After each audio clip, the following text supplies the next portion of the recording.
When all the theist arguments fail to convince the potential convert to convert, they are left with only one card up their theist sleeves.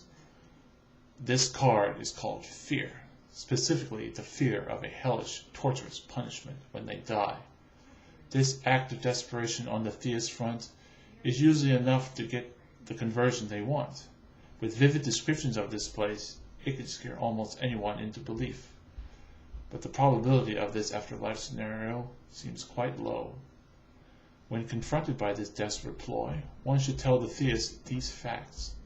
The odds that there is an afterlife is about 50-50. Basically, there is something after death or there is nothing after we die. Then the theist will predictably say that there is an afterlife. But then you will say the second part of these facts. There are many different afterlife scenarios from around the world and from all the times in the past.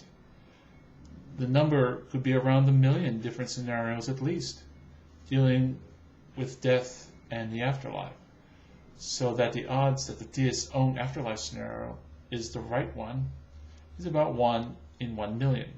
Pretty long odds to bet your afterlife on. You're probably more likely to be struck by lightning twice. It is clear that the threat of hell has little effect on the non-believer, because we know that there is no evidence for its existence. And if there were an afterlife, the odds that it would be the one thought to exist by the theist would be extremely long. The safer bet would be on the non-believer's side. At least then it would be better than living in a prison of fear that theists built for themselves, living with not measuring up to what the authorities of the belief want you to do. And then if you ask questions about your belief, and if the authorities aren't able to get good answers, then they threaten eternal damnation and tell you just pray and obey.